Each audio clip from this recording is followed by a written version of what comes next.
Olá, muito boa tarde para você que nos assiste. O Consulta ao Doutor já está no ar, ao vivo hoje para falar sobre dor facial. Quais são os tipos de dor que nós podemos ter na face, sintomas, tratamentos disso, consequências, repercussões aí por não tratar. Aproveita a oportunidade para mandar sua pergunta através do nosso WhatsApp, é muito fácil. Esse telefone que aparece na sua tela, você já salva no celular sempre que o tema te interessar. Envie sua pergunta, a gente fica muito feliz de ajudar com informação de qualidade. O telefone é 11 3337 5886. 11 3337 5886. Nós estamos em todas as redes sociais e eu te espero em cada uma delas. O Instagram, uma rede social que funciona para que você consiga se atualizar sobre tudo o que acontece em toda a nossa programação, @HitTV. Vai lá também no Facebook, no Facebook é HitTV Oficial. É só digitar na lupinha o mecanismo de busca aí de cada plataforma. E te convido a se inscrever e ativar as notificações do nosso canal do YouTube. Super fácil, o canal é HitTV, se inscreva e ative as notificações. Dá para assistir a transmissão ao vivo em tempo real, mesmo quando você estiver fora de casa, sem uma TV à sua disposição. E o que se tem ali é uma verdadeira biblioteca virtual, né, digital. Então, aproveite para navegar pelos seus programas favoritos e os temas de interesse em qualquer lugar, na melhor hora para você. Você consegue assistir a todo o nosso conteúdo. Eu também estou nas redes sociais e recebo as suas perguntas do programa de hoje e sugestões de temas para as nossas próximas entrevistas também. No Instagram é @DeniseLuque e facebook.com/DeniseLuque. Nosso convidado hoje para falar de dor facial é o Dr. André Mansano. Ele é médico intervencionista da dor. Doutor, obrigada por ter vindo. Uma alegria te receber aqui. Eu que agradeço, Denise. É sempre muito bom estar aqui com você. Falar de dor facial, né? Quando a gente fala de dor na face, a primeira coisa que vem à cabeça é a neuralgia do trigêmeo. E numa de nossas entrevistas, a gente já acabou passando por esse tema. E parece que é uma das piores dores, ou a pior dor que alguém pode ter, né? É isso mesmo. Vamos começar por essa dor, essa é uma doença? Explica pra gente, doutor. Quando a gente fala de dor no rosto, dor na face, a primeira que vem à cabeça é justo a pior, né? A neuralgia do trigêmeo. E de fato ela é considerada uma das piores dores que o ser humano é capaz de experimentar, infelizmente. Ela é caracterizada então por episódios de choque no rosto. Então, o nervo trigêmeo, ele recebe esse nome porque ele tem 3 ramos. Nós temos um nervo trigêmeo de cada lado do rosto e cada nervo dele tem 3 ramos. Um ramo inerva a parte de cima do rosto, chama-se nervo oftálmico. O segundo ramo inerva essa parte do meio, que é o ramo maxilar. E o terceiro, essa parte inferior, chama-se nervo ou ramo mandibular. E o que acontece? Esses nervos, eles têm uma camada protetora, né, que o protege. É como se comparamos como um fio elétrico, né? Em muitos pacientes, essa camada protetora se desfaz e o nervo entra em curto-circuito. Quando ele entra em curto-circuito, o que ele causa? Choques no rosto. Choques muito fortes que dura segundos a minutos e de repente passa. E de repente volta esse choque, muitas vezes sem aviso prévio ou com alguns fatores que desencadeiam, como falar, mastigar e escovar os dentes. Então, são fatores desencadeantes muito triviais. É diferente, por exemplo, de eu ter uma dor nas costas e, poxa, essa dor piora muito quando eu corro. Então, eu não vou correr, eu vou caminhar e vai ficar tudo bem. A neuralgia do trigêmeo não. É muito difícil evitar aqueles fatores que desencadeiam, porque são coisas muito corriqueiras. Falar, mastigar, escovar os dentes, são coisas que a gente não consegue evitar no dia a dia. Perfeito. Você pontuou esses 3 locais. Se a gente pudesse colocar a mão, exatamente, seria mais ou menos assim, né? Dessa forma. Tá. E de cada lado tem o trigêmeo. Tem o trigêmeo. Tá. Costuma acontecer de um lado só, dos dois. Essa é uma dor súbita, ela dá algum sinalzinho prévio, sem ser essa dor extraordinária e de forte que a gente está falando. Como é isso, doutor? Na imensa maioria das vezes é de um lado só do rosto. E não necessariamente vai acontecer nesses 3 ramos. Pode acontecer em um ramo, em 2 Perfeito. Ou nos 3. E o curioso é que o determinante do sofrimento não é a quantidade de ramos envolvidos. É, obviamente, a intensidade e a frequência das crises. E ela vem sem aviso prévio, ela vem como um trovão mesmo, ela vem como um choque muito forte. É até assim, é bastante triste de presenciar uma crise dessa em outra pessoa. Calcule, então, de fato, sentir. É impossível sentir o que a outra pessoa sente, né? Mas quando a gente vê, é bastante impactante. É uma dor incapacitante. Incapacitante, completamente. É pronto-socorro. Aí que é uma questão curiosa, né? Como é uma dor que vem em crises, que dura segundos a minutos, normalmente o pronto-socorro não é algo que vai ajudar muito. Talvez na hora que chegar lá já não está mais na crise. Exatamente. E um medicamento, mesmo que seja feito na veia, ele acaba demorando muito para fazer o seu efeito e aquela crise já passaria. Então, o pronto-socorro, ele é indicado para pacientes que estão com crises que não cessam de forma alguma. Mas o mais importante é o tratamento diário, porque o paciente que tem neuralgia do trigêmeo, e a gente já entra um pouco no tratamento, ele precisa obrigatoriamente iniciar o seu tratamento com medicamentos da classe dos anticonvulsivantes. Sempre bato nessa tecla, não é porque o paciente tem convulsão, não é isso. Mas os anticonvulsivantes, como o próprio nome diz, eles têm a propriedade de evitar a convulsão, estabilizando aqueles neurônios que causam convulsão. E alguns deles também conseguem estabilizar neurônios causadores de dor neuropática. Dor neuropática é dor causada pelo problema no nervo, como a neuralgia do trigêmeo. Então, os anticonvulsivantes representam, assim, o tratamento de base do paciente com neuralgia do trigêmeo. E não é algo que você vai tomar quando tiver a crise. É algo que você tem que tomar todo dia, no mesmo horário, 1, 2, eventualmente 3 vezes por dia, a depender da gravidade da neuralgia do trigêmeo. Essas crises, doutor, podem ser confundidas? Então, como é feito esse diagnóstico? Quando as crises são mais curtas, né, e não tão frequentes, a pessoa pode achar, dependendo da localização, né, que ramo que pegou, uma dor no olho, ela marca, de repente, uma consulta com o oftalmo para saber se não tem nada a ver, ou até uma consulta com o dentista. Sim. Conta um pouquinho para a gente como é isso, a importância de fechar um diagnóstico, né? Sim, super importante. Então, essa dor, naturalmente, ela pode ser confundida, porque há outras causas de dor na face.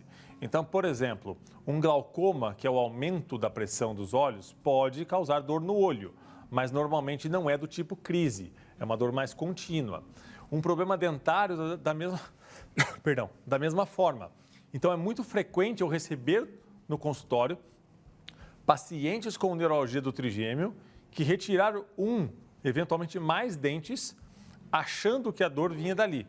Na verdade, na maioria das vezes, o dentista fala para o paciente, sua dor não vem do dente. Tira, pelo amor de Deus, porque eu quero tentar, e acaba cedendo e tira o dente do paciente. Eu já recebi pacientes que retiraram 6 dentes, sem melhora da dor. Tá? Então, outro problema que é fundamental investigar é a musculatura da face. Porque da mesma forma que nós podemos ter uma dor muscular nas costas, no pescoço, nós podemos ter uma dor muscular na face. E aí as musculaturas mais envolvidas são aquelas da mastigação. Então essa musculatura aqui, quando a gente faz oclusão e sente ela forçar, chama-se masseter.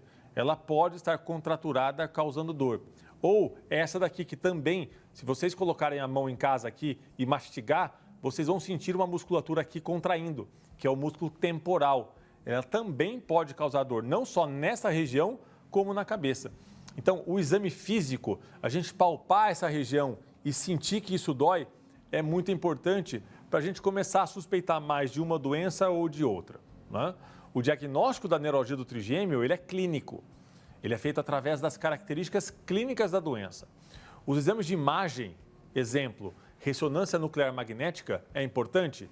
É importante, mas para tentar documentar o que está causando a neuralgia do trigêmeo. Na maioria das vezes, é um vaso sanguíneo. Explico. É um vaso sanguíneo que deveria passar afastado do nervo, por algumas alterações do próprio paciente, ele passa encostando no nervo. E ele fica lá pulsando, latejando 24 horas por dia, desde que o paciente é paciente. E chega um momento que essa pulsação degrada a camada protetora, curto-circuito. Isso aparece na ressonância. Então, o exame de imagem é importante, mas ele não define a doença. Ele pode definir o que está causando. Doutor, e falar sobre o rosto, sobre a face, chama muita atenção porque hoje tem muitas coisas injetáveis no rosto que se pode fazer com dermatologistas, cirurgiões plásticos, né? Uma série de profissionais trabalhando nessa área de harmonização facial e tudo mais. E quando você fala sobre isso, eu penso, acho que melhor não mexer onde não está dando problema, né? Esse tipo de material, de repente, ou por conta de técnica, a gente vê um monte de situações, né, acontecendo, ou mesmo produtos que não são indicados para determinado tipo de... Será que pode dar problema? Super pode. Inclusive, é a primeira vez que me perguntam isso, e coincidentemente, eu falei disso num congresso agora, sábado. Existem alguns medicamentos que eles são naturalmente injetáveis, né? São os preenchedores, são os estimuladores de colágeno. Existe um especial que contém cálcio na sua composição, 30% de cálcio na sua composição. Eu tenho 2 pacientes, uma com dor em cima e uma com dor aqui, que começaram as suas dores depois desse tipo de procedimento. É raro? É raro, mas pode acontecer. O que acontece? O nervo trigêmeo, ele vai se ramificando, né? Então, os 3 principais ramos são esses que eu falei. Mas cada ramo desse vai emitindo raminhos para chegar nas regiões mais distantes do rosto. Tem um raminho que passa aqui, tem um raminho que chama infraorbital que passa aqui. E esses 2 ramos em especial, eles são suscetíveis à lesão em procedimentos estéticos, em procedimentos de preenchimento facial. Pode acontecer por lesão direta da agulha, então a agulha passar pelo nervo e machucá-lo, ou eventualmente pela reação à medicação que foi injetada. Então a medicação pode sim, em alguns casos, causar uma reação inflamatória e eventualmente afetar o nervo. Pergunta excelente. É raro, é incomum, mas não é impossível de acontecer. Você falou de raro e incomum também, porque está se tornando mais popular esse tipo de procedimento agora, né? Então, Sim. A ideia é que ao longo dos anos a gente ainda vá ver, pode continuar sendo poucos casos, mas a ideia é que aumente, porque tem uma questão de preço, cada vez mais marcas também dos Sim. produtos, tá mais acessível, né? Então, a minha preocupação com essa pergunta foi justamente de, acho que precisa ir com calma, né? Não é tudo pela beleza também. Não é tudo né? pela beleza. E curioso, porque assim, eu tenho certeza que até no meu consultório, alguns casos passaram despercebidos com relação a essa causa, né? Porque para você documentar isso, você tem que perguntar ativamente ou a paciente, de fato, perceber que ela fez aquele procedimento e a dor começou depois. Essa relação de tempo é importante e, às vezes, passa despercebido. Eu tenho certeza que tem mais casos por aí que a gente não fez o diagnóstico. Legal. Vamos para a perguntinha do público, saber o que chega para nós através do WhatsApp? Vamos ver. Pergunta da Emanuele, de Copacabana, no Rio de Janeiro. Tenho fortes crises de enxaqueca. Fico de 10 a 12 horas com muita dor. No dia seguinte, a crise, fico com a face inteira dolorida. É normal, doutora? Obrigada, Emanuele. Boa pergunta, Emanuele. Bom, primeiro a gente tem que definir o conceito de normalidade, né? É esperado para a doença. Então, quem tem enxaqueca pode ter essa sensibilidade, não só no rosto, mas também no couro cabeludo. Isso acontece. Mas, assim, nenhuma dor é normal. Isso é importante que seja definido. Agora, para um quadro como o dela, né, tão severo de enxaqueca, com dores que duram tanto, já passa a ser interessante um tratamento preventivo, tá? Então, o primeiro ponto, e a gente negligencia muito isso, é eliminar aquilo que causa enxaqueca. Existem alguns fatores clássicos, como dormir pouco, como sedentarismo, como tabagismo, como estresse, como uso de alguns alimentos. Isso é muito importante que o paciente faça uma leitura do seu dia a dia para saber o que está causando a sua dor. Mas existem alguns medicamentos que nós utilizamos para diminuir não só a frequência das crises, mas também a intensidade e a sua duração. Tá? Existem alguns procedimentos, inclusive, para isso. Um deles, puxando um pouquinho da estética para a dor, seria a infiltração de toxina botulínica em alguns pontos específicos. Legal. Que já foi comprovado que pode atenuar essas dores da enxaqueca, né? E aí é preciso repetir a cada 6, 9 meses, a depender do resultado inicial. Então, para dor assim, Emanuele, muito forte, muito debilitante, passa a ser interessante o tratamento preventivo. Outra coisa é se atentar com relação à menstruação, porque uma das características e uma das classificações de cefaleia seria a enxaqueca associada à menstruação, que pode ser desencadeada naquele período ou piorada. Normalmente isso acontece por alterações dos níveis de estrógeno e aí um ajuste no anticoncepcional para manter essas concentrações mais lineares, mais regulares, pode ajudar muito o paciente. Muito legal. Você falou da toxina botulínica. Tem um protocolo todo para ser feito também, né? Dessa questão, você falou de repetir. Tem gente que vai muito bem, tem gente que não responde tão bem. Isso Exato. Pode acontecer? Pode, isso é comum, né? Tanto responder como não responder são, assim, resultados muito possíveis. E é preciso que o paciente entenda isso para que não haja uma frustração muito grande, que é natural caso não melhore, né? Sempre que a gente fala de dor, eu adoro falar de dor com o doutor André, a gente fala que hoje mudou, né? Muitas coisas mudaram, tem a especialidade médica para cuidar da dor, né? Para agir em prol ali de melhorar aquela qualidade de vida da pessoa. Mas ainda tem muita dúvida sobre a questão do escalonamento da dor, a nota que se dá, o nível de dor. O que se fala hoje nos congressos, nos encontros? Continua de 0 a 10 a gente dando a nota para essa dor? É subjetivo? Precisa da escuta do paciente? Porque você está ali, você falou, você não está sentindo aquela dor, é impossível, né? Se a gente pudesse sentir a dor do outro, se pudesse passar para a gente, quanto alívio não teria, né? Fala um pouquinho para a gente sobre essa questão. Ainda nós utilizamos essa escala que nós chamamos de 11 pontos, né? Que vai de 0, onde 0 significa ausência completa de dor, e 10 seria a maior dor que aquele paciente consegue imaginar, né? Então, por isso a gente já percebe que é, de fato, uma escala subjetiva. Já houveram trabalhos com ressonância nuclear magnética funcional, que são aquelas ressonâncias, muita gente já viu em revista, em programas de televisão, que a região do cérebro vai ficando mais coloridinha à medida que ela vai sendo ativada. E a gente sabe algumas regiões cerebrais que são ativadas na dor. Então, tentaram substituir essa escala de dor por essa ressonância. Falharam miseravelmente, né? Porque outras regiões também podem ser ativadas e isso varia de paciente para paciente. Então, a dor, ela é ainda uma experiência, óbvio, sempre vai ser, uma experiência extremamente pessoal, extremamente individual, subjetiva e, na verdade, o que nós, como equipe de saúde, precisamos, obviamente, que é ouvir o paciente e, mais do que isso, acreditar no paciente, né? Porque é muito fácil o paciente falar que tem uma dor, nota, por exemplo, 8, e o médico ou qualquer profissional de saúde olhar para a cara dele e falar assim, não é possível, 8 é muita dor, como é que você está conversando comigo assim? E eu já tive essa experiência pessoal. Eu tive certa vez, eu tive duas, na verdade, mas na primeira cólica de rim que eu tive, era uma dor assim, gente, turvava o raciocínio. Dor 10, se eu pudesse, eu respondia 11, 12.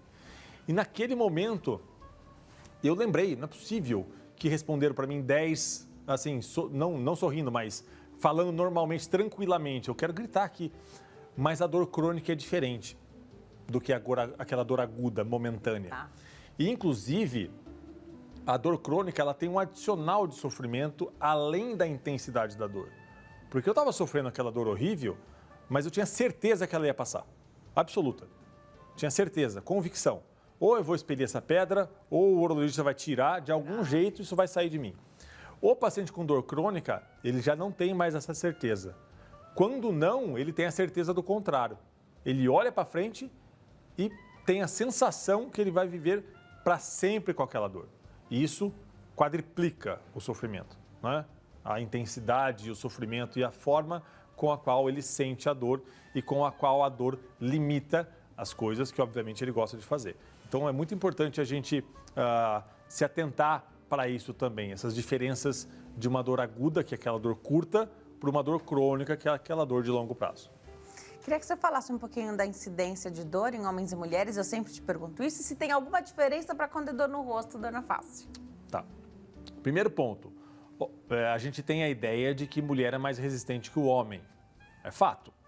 Mas a mulher sente mais dor que o homem. Então, se a gente pegar, por exemplo, o mesmo procedimento cirúrgico, quem faz uma cirurgia tem chance de ter dor pós-cirurgia. Se a gente fizer o mesmo procedimento em um monte de homem e um monte de mulher, as mulheres vão sentir mais dor.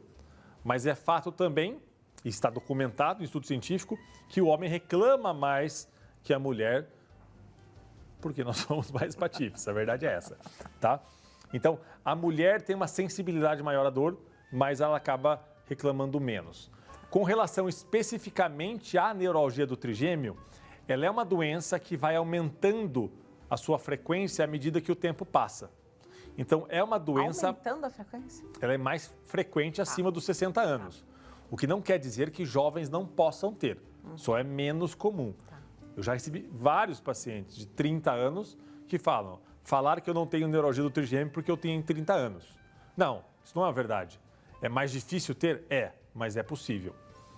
E nós sabemos também que as mulheres têm mais neuralgia do trigêmeo do que o homem. Mas há quem diga que essa maior frequência nas mulheres se dá porque ainda as mulheres vivem mais do que o homem. Então, elas estão mais expostas no tempo a desenvolver o problema. Então, fundamentalmente, essa é a leitura. Perfeito. Da enxaqueca, você falou do cuidado ali, atenção ao ciclo menstrual e tal. Da neuralgia do trigêmeo já está mais ligado ali numa fase que a mulher já está na menopausa. Não tem nada a ver com questão hormonal? Não tem a ver com questão hormonal. Outra coisa que é importante, estresse. Estresse pode desencadear e pode piorar um quadro da neuralgia do trigêmeo. E é importante, o fato do estresse piorar a dor ou desencadear a dor não quer dizer que a dor venha da sua cabeça, que é algo que o paciente ouve muito, né? Essa dor deve ser da sua cabeça.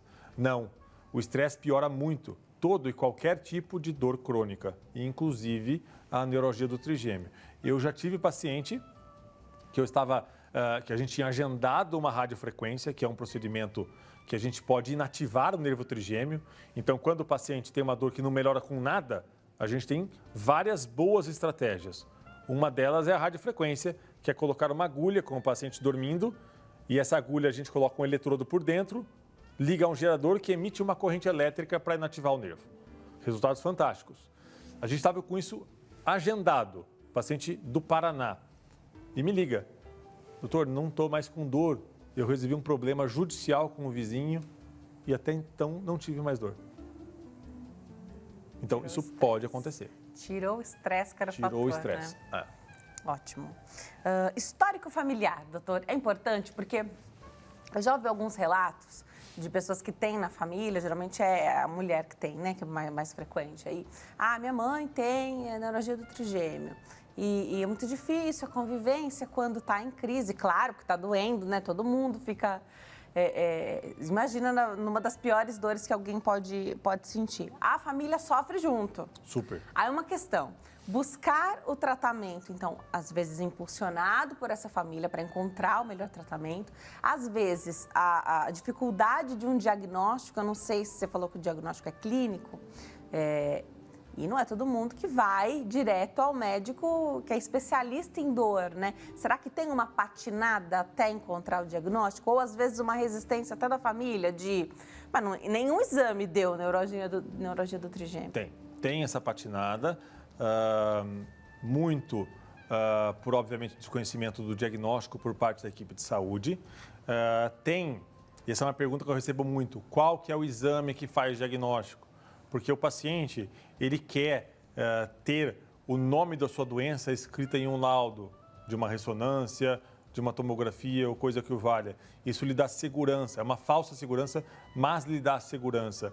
E o fato da neuralgia do trigêmeo não ser obrigatoriamente atrelado a um resultado de exame, deixa para muitos o diagnóstico um pouco nebuloso, tá? Mas o diagnóstico é bem claro, é bem preciso, quando a gente tem as características de distribuição do trigêmeo, choque e quando é desencadeado pelos estímulos táteis, como falar, mastigar, escovar os dentes. Não deveria ser uma dúvida diagnóstica, para ser sincero. E o histórico familiar é importante? O histórico familiar é importante. Então, quem tem parentes com neurologia do trigêmeo tem mais chance de ter. Mas muito cuidado para não se desesperar, tá? Então, por exemplo, sua mãe tem neurologia do trigêmeo, então eu vou ter? Não necessariamente. E digo mais, é difícil que você tenha. É uma questão muito conceitual, eu vou tentar explicar isso para vocês. Vou explicar com um exemplo um pouquinho fora da medicina. Imagine jogar na Sena. Super difícil de ganhar, né? Imagine, um em cada 50 milhões de chance de ganhar na Sena. Imagine que você tenha uma chance 2 vezes maior de ganhar na Sena. É 1 para 25 milhões. Ainda assim é muito difícil. Então, ter um parente que tem neurologia do trigêmeo aumenta um pouco o risco. Mas, do ponto de vista absoluto, ainda assim é difícil de você ter a doença. Então, não se desespere se você tiver um parente com neurologia do trigêmeo. A chance de você ter durante sua vida é muito pequena. Vamos me preparar para dar um recado, doutor? Enquanto eu chego até lá, como é que esse tratamento é traçado e ele varia? Então, dependendo da quantidade de crises que a pessoa tem no ano ou no mês e a intensidade disso, pode-se fazer um tratamento só clínico? Então, toma remédio todos os dias? É difícil fazer a pessoa engajar ali, aderir, tomar o remédio quando ela está sem dor? Explica um pouquinho pra gente, enquanto eu chego até lá, só dá uma pincelada, porque eu sei que tem muito tratamento, né? Sim. Mas só pra gente entender se varia ou se todo tratamento para neurologia do trigêmeo é igual. Então, veja bem, o início do tratamento ele é feito com as medicações que eu citei anteriormente, os anticonvulsivantes. Quando essas medicações não trazem alívio, ou, eventualmente, quando elas trazem o alívio, mas às custas de muito efeito colateral, a gente passa a pensar nos tratamentos intervencionistas. Então, a gente só dá esse passo nessa situação. E aí nós temos vários tipos: radiofrequência, compressão por balão e, eventualmente, até neurocirurgia, que a gente pode comentar no decorrer da entrevista. Já.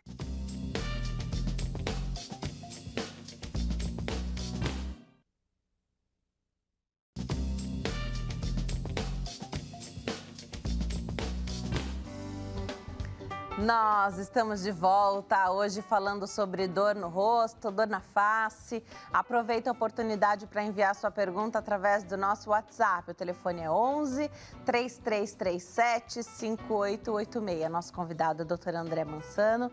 Ele é médico intervencionista da dor e explica tudo para nós.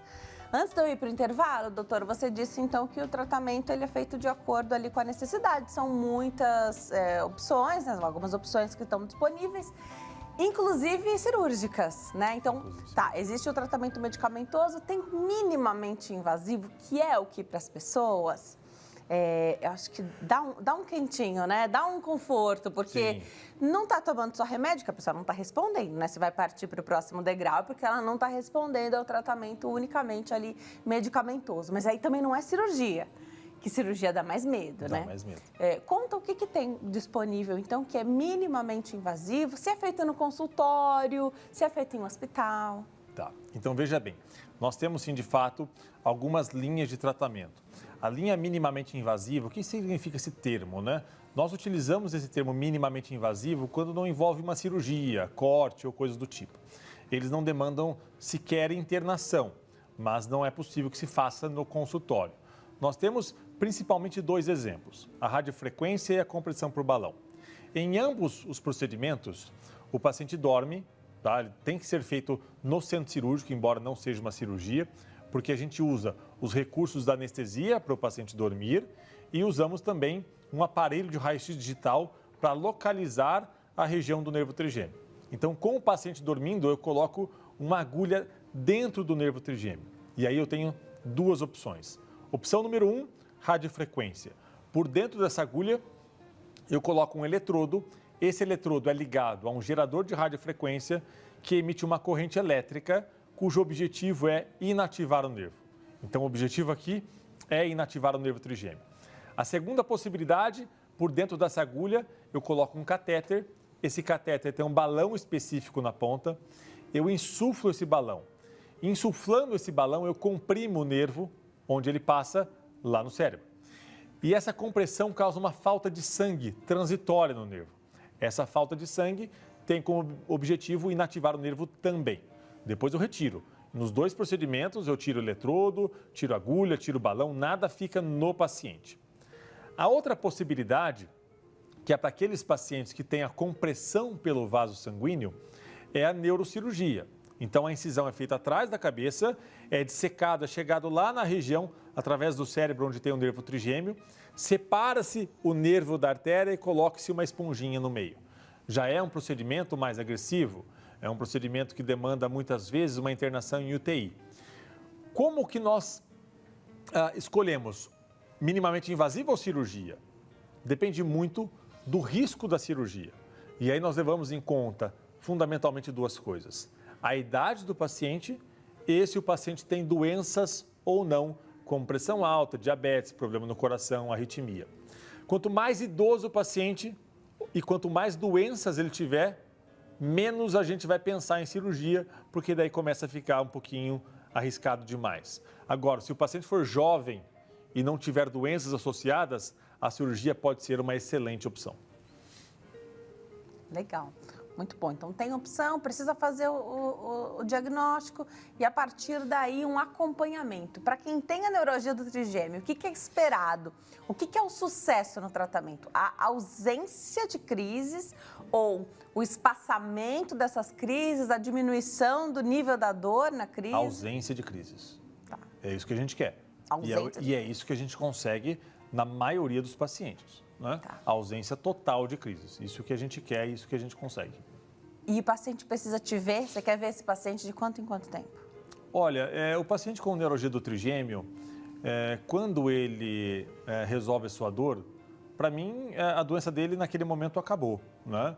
Então, eu não preciso vê-lo, a não ser que eu esteja, e é o que acontece no começo, porque ele vem tomando quilos de anticonvulsivante. Perfeito. Eu faço o procedimento e o objetivo é reduzir gradualmente essa dose, até zerar na maioria dos casos.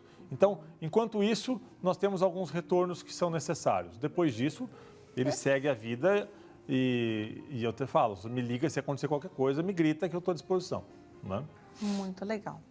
Vamos para a perguntinha do público? Vamos ver o que chega para nós através do WhatsApp. A gente tem algumas perguntas.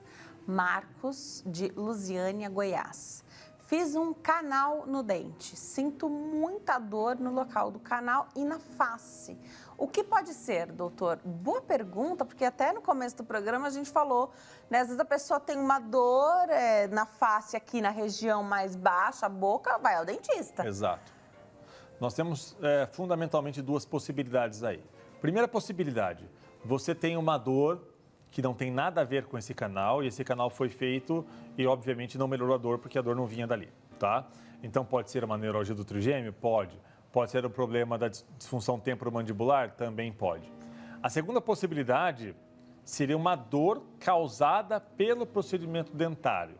O canal não é o que mais causa isso, embora possa acontecer. Né? O que mais causa isso é a extração dos dentes molares, são os últimos, e implante, porque o nervo trigêmeo passa perto e esses procedimentos podem se lesionar os nervos. Ou, eventualmente, anestesia, porque muitas vezes a anestesia que o dentista faz, ele faz onde? Em um ramo do trigêmeo. O objetivo é injetar ao redor do nervo trigêmeo, no raminho. Né? E, em alguns casos, pode acertar o nervo. Aí, normalmente, o paciente fala, doutor, na anestesia eu senti um choque absurdo e desde então eu tenho dor. Isso é raro, mas também pode acontecer. Então eu vejo essas 2 possibilidades para o quadro que ele citou. Não é para ninguém ficar com medo de fazer tratamento dentário. Se tem alguma questão, precisa fazer. Dá para resolver depois se houver uma situação como essa, né? Acertou o nervo, depois dá para resolver. Sim, o tratamento dentário ele é feito quando necessário. Né? Não tem essa dificuldade decisória. Estou com um dente que fraturou. Precisa resolver. Precisa resolver. Né? Claro, perfeito. Muito legal essa pergunta. E tem outra que também diz respeito a essa parte odontológica, a gente vai entender também. Vamos colocar a próxima perguntinha, maratonar essas perguntinhas do WhatsApp, esperar as próximas. Telespectadora não se identifica, mas fala conosco da Bahia, foi diagnosticada com bruxismo em 2019. dorme com plaquinha e usa medicamento quando sente dor, mas não conseguiu dar continuidade à fisioterapia. Tem problema? Adorei que a telespectadora fala da fisioterapia. Quero saber quando é que ela é importante. Tem bruxismo, então uma outra questão também da face muito importante, muita dor. E muita gente tem, né? Eu acho que ainda mais depois aí da situação pandêmica, o diagnóstico aumentou muito de bruxismo. Aumentou. Bom, primeiro já respondendo na lata, né? Tem problema não fazer a fisio? Tem e muito, né? Então, o bruxismo, para quem não sabe, é um apertamento que alguns pacientes têm, principalmente no período noturno, onde a gente deveria estar com a mandíbula relaxada e você fica como se fosse num movimento mastigatório contínuo. Isso força muito essa mastigação. Um dos principais erros de quem tem bruxismo é achar que a tal da plaquinha miorrelaxante vai resolver tudo. Não, não vai. Ela vai ajudar, mas não vai resolver tudo, né? Então, a fisioterapia é fundamental, é necessário em todos os casos. Medicamentos, muitas vezes, de uso contínuo pode ser necessário. E em casos mais graves, até infiltração. Ou agulhamento seco, né, que é fazer algumas punçõezinhas sem anestésico ou com anestésico e, eventualmente, até com toxina botulínica para relaxar essa musculatura. Tudo depende da gravidade do quadro e de como o paciente respondeu aos tratamentos anteriores. Mas tem que fazer fisioterapia. Legal. Próxima perguntinha. Vamos ver o que chega para nós. Pergunta da Josefina, Araxá, Minas Gerais. Tenho muitas dores na face do lado esquerdo. Já extraí meus dentes superiores e coloquei prótese e a dor não passa, principalmente quando estou mastigando. É normal, doutor? Obrigada, Josefina. Josefina, mas vou esclarecer um conceito. Não é normal. Sentir dor nunca é normal. Mas eu entendo o teor da sua pergunta, se isso é esperado, se isso é comum. Sim, é comum. Então, mais uma vez, nós temos aí duas possibilidades, né, na minha opinião. Você tem uma dor que motivou a ida ao dentista e interpretaram que retirar os seus dentes seria algo curativo, algo que resolveria o seu problema. Não foi assim. Por quê? Porque o problema não está no dente. Se de fato estivesse, a sua dor tinha sanado. Então, as principais hipóteses são a neuralgia do trigêmeo, que é tudo que a gente tem conversado aqui, ou eventualmente uma disfunção temporomandibular, que é outra grande causa de dor no rosto. Mas, pelo que você descreveu, o seu problema não está no dente e nunca esteve. Perfeito. Você falou de implante, né? Hoje cada vez mais comum, mais popular, a colocação de implantes para quem tem dentes faltando, faz a arcada toda, então, muito legal. Tomar esse cuidado também, porque há a possibilidade de desencadear um problema. Como medir isso? Hoje os dentistas pedem até as tomografias, então eles se cercam também de uma série de, né, para evitar qualquer tipo de problema. Existem técnicas, obviamente, que diminuem o risco, né? Saber exatamente em quais dentes vão ser implantados, a profundidade que vai ser implantado. Agora, qual que é o problema? O problema é que esses raminhos mais fininhos do trigêmeo, eles não se enxergam, não são enxergados. Tá. Não tem como, né? Tá. Então, não tem como evitar completamente esse risco. Né? Então, lesões de nervo, de ramo do trigêmeo em procedimento dentário, estima-se que para implante e extração dos últimos dentes, gira em torno de 2%. Felizmente, a maioria, mesmo dos 2%, vão evoluir com melhora da dor. Exato, com o tempo. Tá. Alguns não. Tá. Alguns, infelizmente, não. Tá, perfeito. E se acontecer, é na hora? Se acontecer, é na hora ou alguns dias depois, porque parte... Anos e meses depois, não? Não, anos e meses não. Porque nós temos fundamentalmente duas situações. Tá. Uma é lesão direta do nervo. Colocou aquele implante, já espremeu o nervo ou comprimiu o nervo, está doendo. A outra é que aquele implante ele gere uma reação inflamatória, uma cicatrização e isso acaba prejudicando o nervo. Aí demora alguns dias, mas meses, anos não. Doutor, sabe o que eu fico sempre questionando quando o assunto é dor?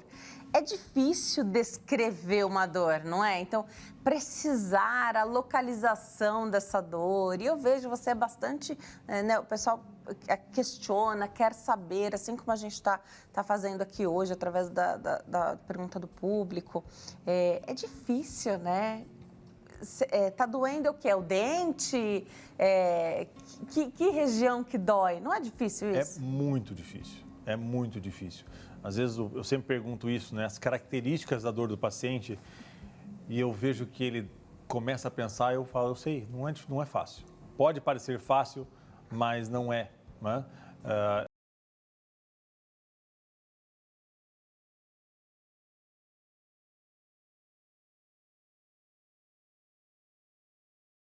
Um peso, isso nos dá informações para pensar em um problema ou outro. A gente vai juntando as peças do quebra-cabeça, mas não é fácil não, não é fácil. Muita dor por conta de disfunção temporomandibular hoje em dia, doutor? Muito, muito, né? E assim, a articulação temporomandibular, que é essa articulação aqui da mastigação, que fica aqui bem na frente da orelha, se vocês colocarem a mão aqui e abrir e fechar a boca, vocês vão sentir um buraquinho aqui, né? Essa articulação, ela é sujeita a processos de artrose, de degeneração. Agora, no paciente com disfunção temporomandibular, a maior parte da dor não vem da articulação em si, ela vem da musculatura associada. Estima-se que 80% venha dessa musculatura associada, que é o masseter que está aqui ou o temporal, o músculo temporal que está aqui. E a gente tem muita força nessa região, não tem? Mas muita. Não é à toa que é uma das grandes armas das criancinhas, né? É a mordida.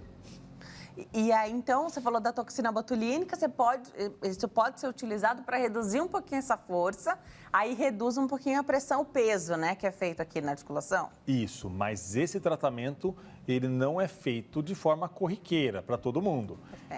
É preciso a gente tentar medidas menos, entre aspas, agressivas, porque assim, enfraquecer uma musculatura também tem suas consequências.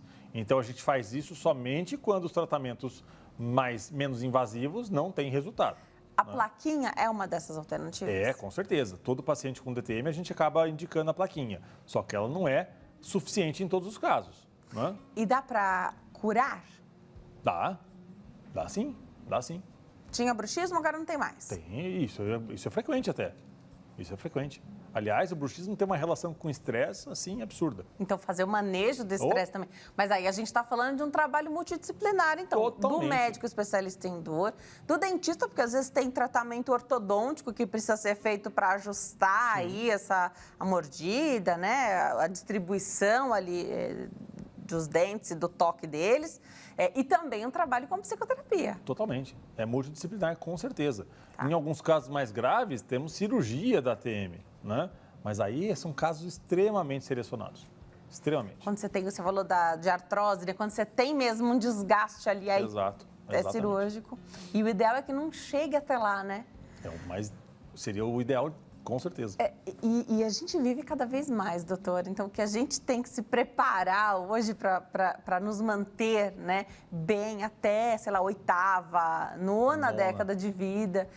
Realmente esse cuidado é fundamental. Ainda bem que a gente sabe hoje que tem médico especialista em dor, médico intervencionista da dor, porque chega de ouvir de profissional da saúde mesmo que a dor é assim mesmo. Precisa conviver, tem que se acostumar. Ainda hoje, doutor, ainda hoje profissionais da saúde falam isso e é uma pena. E que bom que a gente está aqui para poder dizer que não tem que se acostumar, que dá para melhorar, que dá para reduzir. É um trabalho incessante, né? Acho que cada caso mais difícil fica aquilo como missão também para o médico. Tem um caso emblemático de um consultório que foi de uma paciente com neuralgia do trigêmeo gravíssima. Ela tinha operado já a neurocirurgia, ela teve uma infecção, ela fez mais 3 cirurgias, fez balão, fez radiofrequência e continuava com uma dor absurda, né? Isso foi no começo desse ano. E nós colocamos para essa paciente, até motivado pelo sofrimento que era muito grande dela, um eletrodo no nervo trigêmeo. Então, a gente colocou um eletrodo fininho no nervo trigêmeo. Esse eletrodo está ligado a um gerador, que parece um marca-passo, que está colocado aqui nas costas dela. E esse eletrodo emite um impulso elétrico específico com o objetivo de de diminuir o impulso doloroso, né? Esse caso até a gente publicou na revista da Academia Americana de Dor e mostramos no Congresso Mundial que teve em Budapeste agora em agosto. Ela está aí, no momento, há 7, 8 meses sem dor. Uau! Né? E assim, era uma dor absurda. Então, a gente não pode jogar toalha, né? A gente tem que pensar em alternativas para que o paciente tenha alívio, porque assim, viver com dor é muito ruim, né? É muito ruim. Ótimo. Esse eletrodo é através de cirurgia que coloca? O eletrodo em si é uma punção, mas envolve uma pequena cirurgia para fixá-lo e para colocar o gerador debaixo da pele. É uma cirurgia bem pequena, mas é uma cirurgia. Legal. Perguntinhas do público. Vamos ver o que chega para nós através do WhatsApp. Kleber de Londrina, no Paraná. Sinto como se uma agulha estivesse furando o céu da minha boca e sinto pontadas na face. O que pode ser? Obrigada, Kleber. Kleber, meu conterrâneo. Eu sou de Londrina.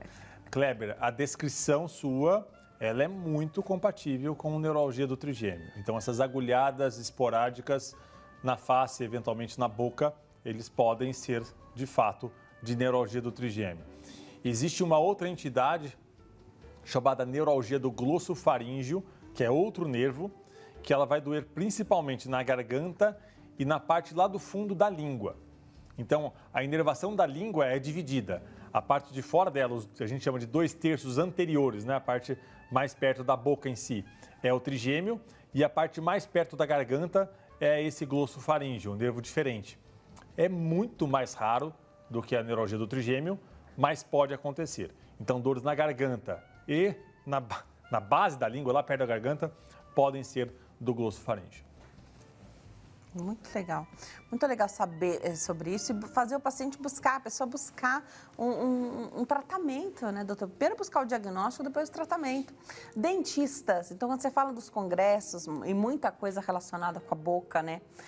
Como fazer para juntar essa multidisciplinaridade também? Porque às vezes esse paciente foi primeiro até mesmo ao psicólogo tratar as demandas do estresse, e ele tem essa dor muito forte, de repente alguém que vai te encaminhar esse paciente, ou mesmo o dentista que recebe esse paciente com dor, pontadas no céu da boca, às vezes é o que está mais fácil para ele buscar como profissional de saúde, às vezes é o fisioterapeuta que vai ser buscado primeiro. Sim. Como fazer para integrar tudo isso? Na verdade, isso vai muito da formação do profissional de saúde em si, né? É muito frequente eu receber pacientes de dentistas e é muito frequente eu encaminhar para o dentista. Essa semana mesmo, atendi uma senhora que veio achando que tinha neuralgia do trigêmeo e, na verdade, ela tinha um problema na gengiva, né? Então, aí foi, na verdade, o contrário, eu que encaminhei para o dentista. Agora, o que é importante é que dentro do nosso conhecimento, nós identifiquemos qual que é a maior probabilidade diagnóstica e encaminhe para quem consiga tratar isso de forma mais adequada, né? Então, eu tinha pouco a fazer para essa paciente com um problema na gengiva. Ela precisaria, de fato, de um procedimento ortodôntico, por um bucomaxilo, que seja, né? Então, obviamente, que nesse momento isso tem que ser encaminhado. Essa paciente não precisava de mais de ninguém além desse dentista, né? Às vezes ela precisa de vários profissionais, mas às vezes ela precisa de um só e basta. Perfeito. Fibromialgia, doutor, também dói a face? Dói. Fibromialgia, que na verdade é um diagnóstico de exclusão, né? O que eu chamo de um diagnóstico de exclusão? A fibromialgia é uma doença cujo diagnóstico ele foi cunhado em 1990 pela Academia Americana de Reumatologia. Ela é considerada uma doença onde o paciente tem dores pelo corpo todo, inclusive pode acontecer na face, e não tenha nenhuma doença que explique. Aí dá-se o nome de fibromialgia. Agora, muito cuidado, porque é preciso pesquisar todas as doenças possíveis que causem aquilo. Então, muito provavelmente, um médico experiente vai identificar mais causas do que um médico menos experiente.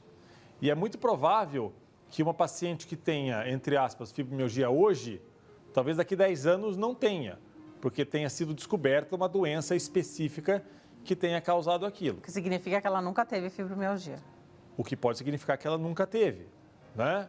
Então, é muito importante investigar isso exaustivamente. O que eu não gosto? Eu não gosto desse diagnóstico muito rápido de fibromialgia. Cheguei aqui com dor generalizada, dor pelo corpo todo, pronto, rotulado, fibromialgia, não vou pesquisar nada. É possível que tenha algo por trás. E se tiver, e tratar como fibromialgia, não vai melhorar. E nos últimos anos a gente viu um boom de diagnóstico de fibromialgia, né? Sim. Então, se não houve uma investigação mais aprofundada, então busque, porque pode ser que não seja exatamente esse o problema. Pode ser que não seja. Legal. É que cansa, né? Você falou assim, eu indico pro profissional que ali a sua paciente só precisava do dentista naquele momento, né? Então, cansa. Acho que quem tem dor também está cansado de tanto buscar médico, né? Super vai ao tá. reumato, depois vai no ortopedista, às vezes vai no neurologista e cada um descarta de sua área. Depois passa um tempo sem ir, de repente vê uma entrevista, uma reportagem, algo que acende uma luz de esperança, volta a procurar. E assim, o que é muito comum no consultório. Doutor, você é o último médico que eu vou. Isso é muito comum. É muito comum. Ótimo. A gente vai para o intervalo. No próximo bloco tem mais participação do público e a gente vai ter oportunidade de falar mais sobre dor na face e no rosto. No próximo bloco eu te espero. Até já.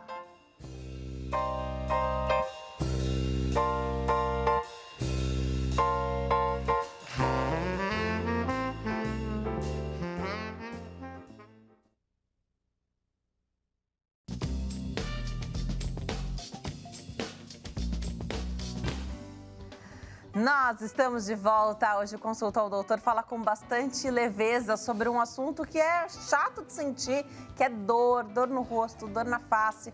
Aproveita a oportunidade para enviar sua pergunta através do nosso WhatsApp. O telefone é 11 3337 5886. 11 3337 5886.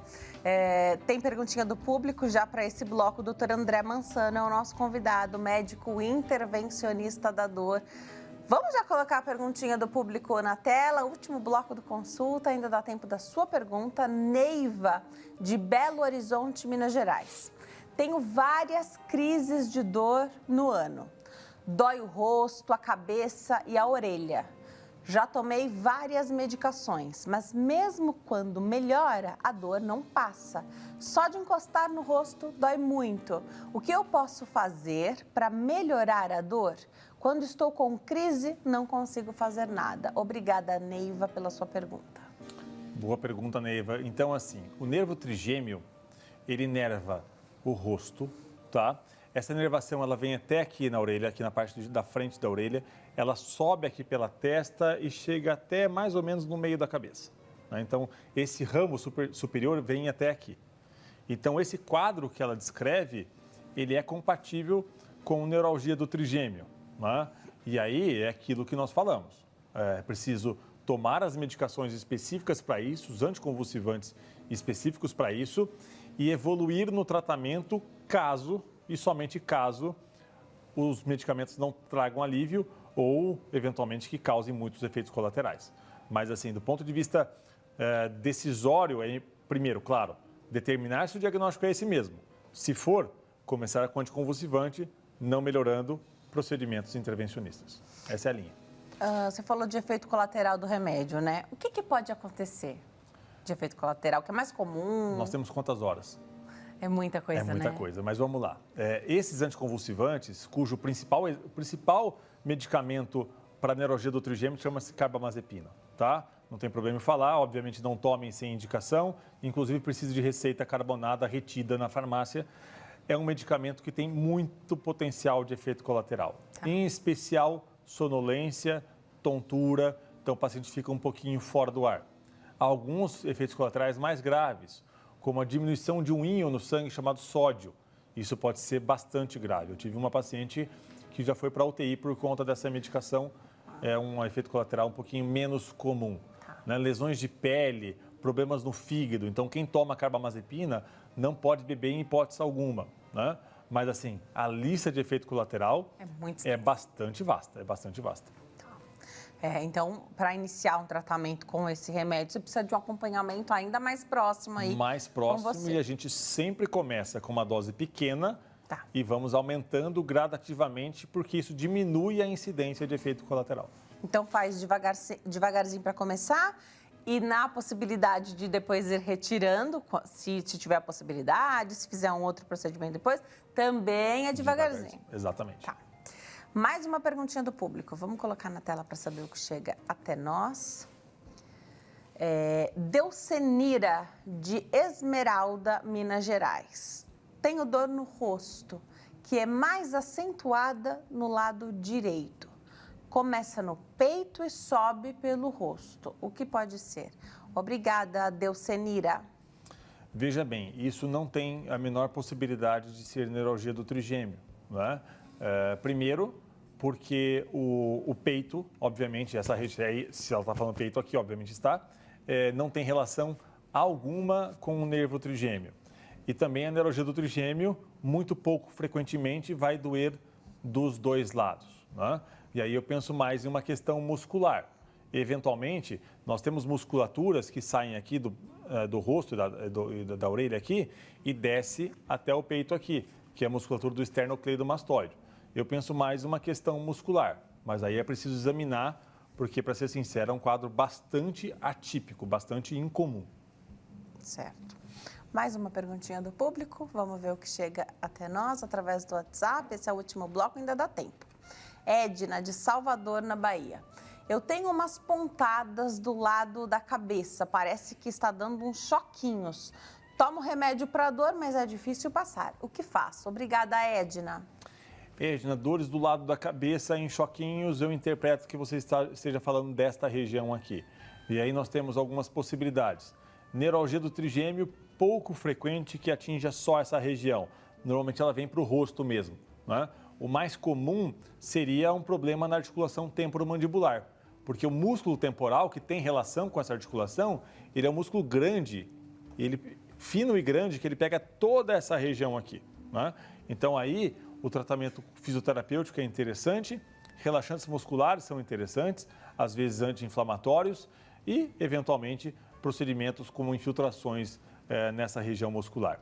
Outra possibilidade, menos frequente, é um problema no nervinho, que ele sai daqui e sobe para cá. É um nervinho chamado aurículo temporal. Se ele estiver comprimido por um vaso sanguíneo aqui, ele também pode dar esse tipo de sintoma. Doutor, você falou de um medicamento que, claro, tem muito controle, né? Então, não deve ser tomado assim indiscriminadamente, precisa do médico indicar, fazer a receita, ficar retida na farmácia. Mas eu acredito que nesse tipo, no tema de hoje que a gente está falando, o paciente que chega para você, os remédios que a gente costuma ter em casa, a pessoa já tomou todos, né? Sim, com certeza. Inclusive, os medicamentos, para mim, chegam os pacientes que tomaram os anticonvulsivantes e não melhoraram. É o que mais chega no consultório, é nessa situação. O paciente já chega com a falha do tratamento medicamentoso. Tá. Ele vem, para mim, por conta disso. E aí, você leva esse dado em consideração. Não tenta fazer de novo o tratamento medicamentoso. Levo em consideração, com certeza. Tá. Perfeito. Até porque quando ele não vem assim, doutor, eu tô com uma dor, não tá tão forte. Não, ele vem desesperado, normalmente. Perfeito. Porque o que a gente costuma falar dessa andança atrás de médico, né? Então, vai no médico, vai em outro, não volta para dizer que não deu certo o tratamento que começou com outro especialista. Então, parece que a pessoa está sempre no 0 a 0. E aí, quando você fala que leva em consideração, que acredita, e já sobe um degrauzinho ali, né? A pessoa já fica mesmo com mais esperança de que não vou ter que fazer de novo esse tratamento que ela já sabe que não dá certo. Já sabe, já tá careca de saber que não vai dar certo, né? Já viveu isso vários meses, né? Perfeito. Doutor, você chegou a comentar comigo aqui antes do programa começar que até mesmo problemas em glândulas podem gerar dor facial, é isso? Sim, em especial glândulas que passam aqui embaixo, então pode se confundir com a neuralgia do trigêmeo desse último ramo aqui, tá? Então, por exemplo, tem glândulas que podem ser entupidas por pedrinhas. Do mesmo jeito que tem pedra no rim, pedra na vesícula, tem pedra na glândula, né? E é uma coisa mais simples. Mas tem casos graves, até como câncer em algumas glândulas, né? Então é importante o exame físico, porque isso você detecta com a dor, a palpação dessa região, que normalmente não dói na neuralgia do trigêmeo, essa palpação aqui, né? E aí você pede o exame para, de fato, documentar se isso está acontecendo ou não. Perfeito. Algum tipo de câncer na face pode gerar dor? Pode, né? Então, câncer na região de cabeça e pescoço, todos eles podem gerar dor, mas normalmente são dores com características diferentes, são dores mais contínuas, né? Então, a grande marca registrada da neuralgia do trigêmeo é a dor do tipo choque e esporádica. Então, normalmente, os pacientes, entre as crises, eles ficam completamente normais, sem dor nenhuma, né? Com medo da próxima, obviamente. A neuralgia do trigêmeo, então, caracteriza-se pela dor crônica ou sempre aguda por conta da crise? Nós temos duas situações. A mais comum, dores crônicas no sentido de que elas vêm durando há vários meses, tá? Mas que nós chamamos tecnicamente de paroxísticas. O que é isso? São dores em crises. Vem crise, dura segundos a minutos e passa a crise completamente. E vem nova crise, tá? Então, isso é uma dor crônica, porque a dor crônica é aquela que dura mais do que 3 meses do ano, não necessariamente ininterruptas, né? Isso é dor crônica. Então, ela se caracteriza justamente por isso. Crise de dor do tipo choque, fisgada ou pontada. Doutora, a gente sabe que a dor pode fazer até com que a gente desmaie ou vomite, né? Nesse tipo de dor que a gente está falando aqui hoje, neuralgia do trigêmeo, essas dores muito fortes, isso pode acontecer? É uma característica ou não? Pode acontecer, mas não é uma característica. Eu acho que até no momento de uma crise de trigêmeo, eu acho que o paciente bem que desejaria desmaiar, né? Mas normalmente não acontece. É possível, mas não acontece. E na crise, qual que é o relato? Então, o que se faz? Apaga a luz, como numa crise de enxaqueca? Precisa de silêncio? Como que é esse relato aí? Como lidar com o momento da crise? Grita, é o que o paciente faz. Grita e coloca a mão no rosto desesperado, é isso que o paciente faz. E normalmente a família que está próxima, ela não tem nada além de falar aquilo que pode irritar muito o paciente. Calma, calma, porque isso vai passar. E muitos pacientes acabam ficando muito irritados, porque como que eu vou ter calma com essa dor desse tamanho, né? É muito difícil. Mas não é igual a enxaqueca, eu vou ficar quietinho e isso vai passar. Não, é uma dor que tem vida própria, é bem sofrido. Eu já recebi vários vídeos de pacientes em crises e assim, é bem impactante. E para se ter o diagnóstico da neuralgia do trigêmeo, por exemplo, é preciso ter tido uma crise? Sim, 100%. Então vai passar por uma. Não há diagnóstico de neuralgia do trigêmeo sem dor do trigêmeo. Então, por definição, neuralgia do trigêmeo envolve dor. Exemplo, eu posso fazer uma ressonância nuclear magnética por outro problema, enxergarem lá um nervo sendo comprimido e eu não ter dor. Isso não é neuralgia do trigêmeo. Aliás, muitos pacientes têm essa compressão do nervo sobre do vaso sobre o nervo, o vaso sanguíneo, e nunca vão ter dor, né? Então, o diagnóstico não é feito pela ressonância. Tem que ter dor. Eu perguntei dos injetáveis, né? Uhum. E tem um monte de tecnologia hoje que é absolutamente não invasivo, que se pode fazer no rosto, ultrassom microfocado, os lasers, um monte de tipo de laser, frequência, alta frequência, enfim. Tem algo que se faça que possa desencadear nesse sentido ou não? Esses tratamentos que não envolvem o preenchimento, ou injeção ou punção com agulha, muito dificilmente. Eu nunca vi um paciente que tenha cursado com dor de trigêmeo por conta disso. Nunca vi. E para o paciente que tem a neuralgia do trigêmeo? Porque eu acredito que é assim, mesmo sem crise, fala-se que eu tenho neuralgia do trigêmeo ou só fala quando você não tem o controle? Como que funciona isso? No sentido de procedimentos faciais? Não, da doença mesmo, do problema. Você fala que tem, ou você fala que está em controle ou curou? Veja bem, definição de cura, muito importante. Definição de cura é o paciente ficar completamente assintomático depois de um procedimento ou um tratamento que seja. Essa é a definição de cura. Uhum. Vamos ao câncer como exemplo. Tá. Quando que o paciente está curado de um câncer? Na maioria deles. Fez o tratamento, cirúrgico, quimioterapia, radioterapia, ficou 5 anos sem doença. Ele está curado. Se ele tiver outro câncer, é outro câncer. Né? É outro câncer, não é o mesmo. Né? Uhum. É uma recorrência pós 5 anos. Então, a neuralgia do trigêmeo, a gente interpreta da mesma forma. Né? Eu faço, por exemplo, uma radiofrequência. O paciente está lá 3, 4 anos sem dor. Esse período ele está curado. O que não quer dizer que a doença não possa voltar. Né? Então, a cura, ela não necessariamente significa uma cura eterna. Né? Nem com cirurgia a gente pode garantir que o paciente vai ter uma cura para sempre. Mas Se porventura ele tiver uma recidiva dos sintomas, pode-se fazer o tratamento novamente. Ah, então tem sempre a possibilidade de fazer o tratamento novamente? Tem. Mesmo que ele for do minimamente invasivo ou cirúrgico? Tem, sempre tem. Tá.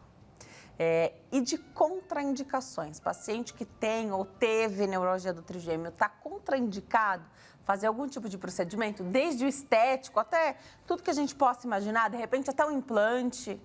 Não está contraindicado, não está. Mas é preciso ter um pouco de bom senso, né? Então, por exemplo, aí vai de cada um. E o problema do bom senso é que todo mundo acha que tem, né? A gente nunca viu ninguém chegar aqui e falar, nossa, sabe de uma coisa? Eu não tenho bom senso, sabia? Perfeito. Não tenho. Todo mundo acha que tem.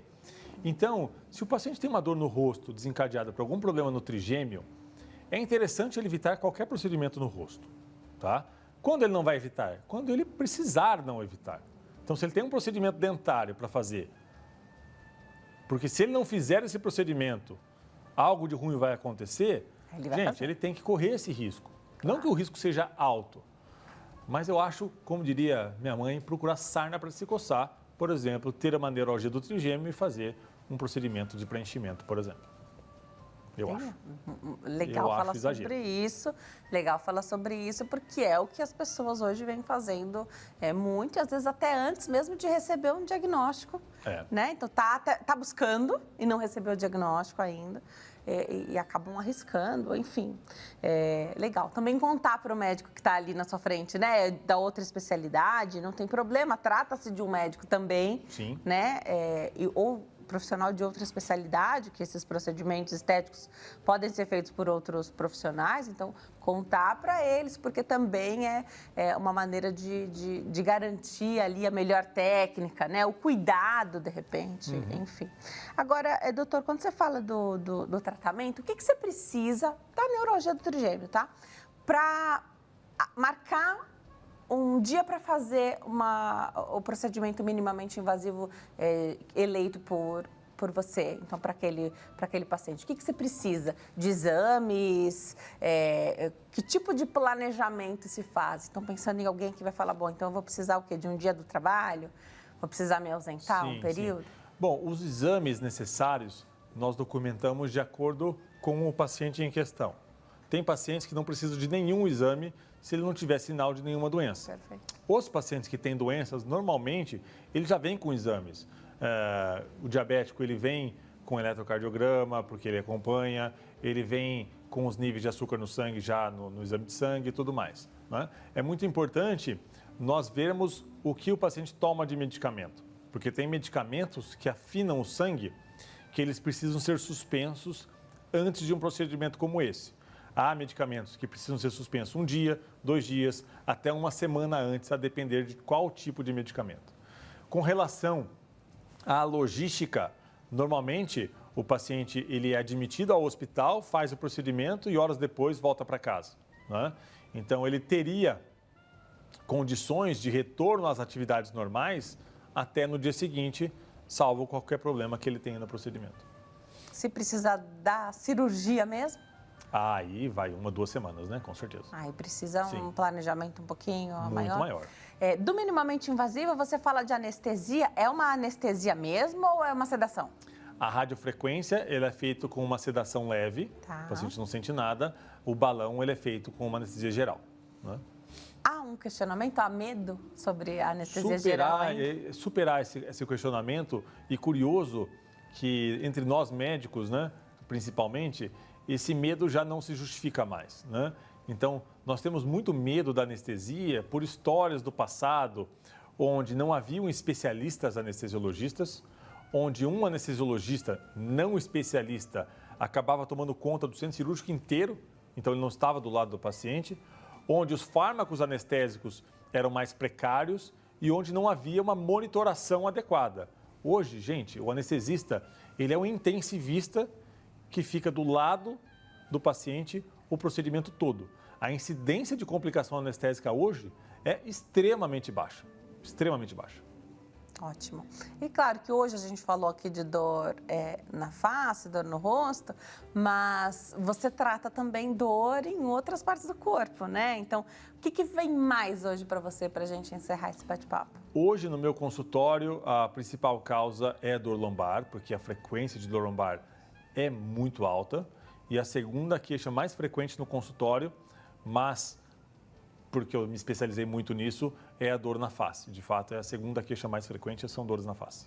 Perfeito. E tem tratamento minimamente invasivo e tratamento qualquer que seja também para essa dor lombar, que é o top one para você, né? Tem. Dor lombar, cervical. Eu brinco que a única dor que eu não trato é a da consciência.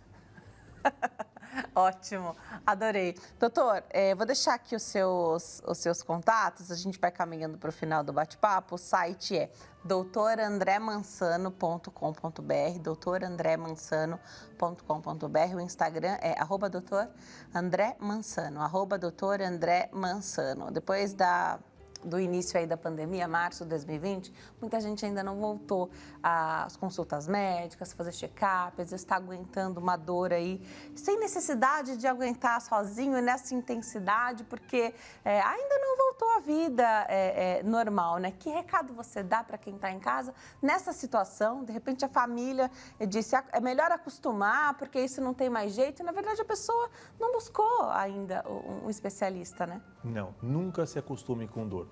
Nunca se acostume a viver num sofrimento físico que é a dor crônica.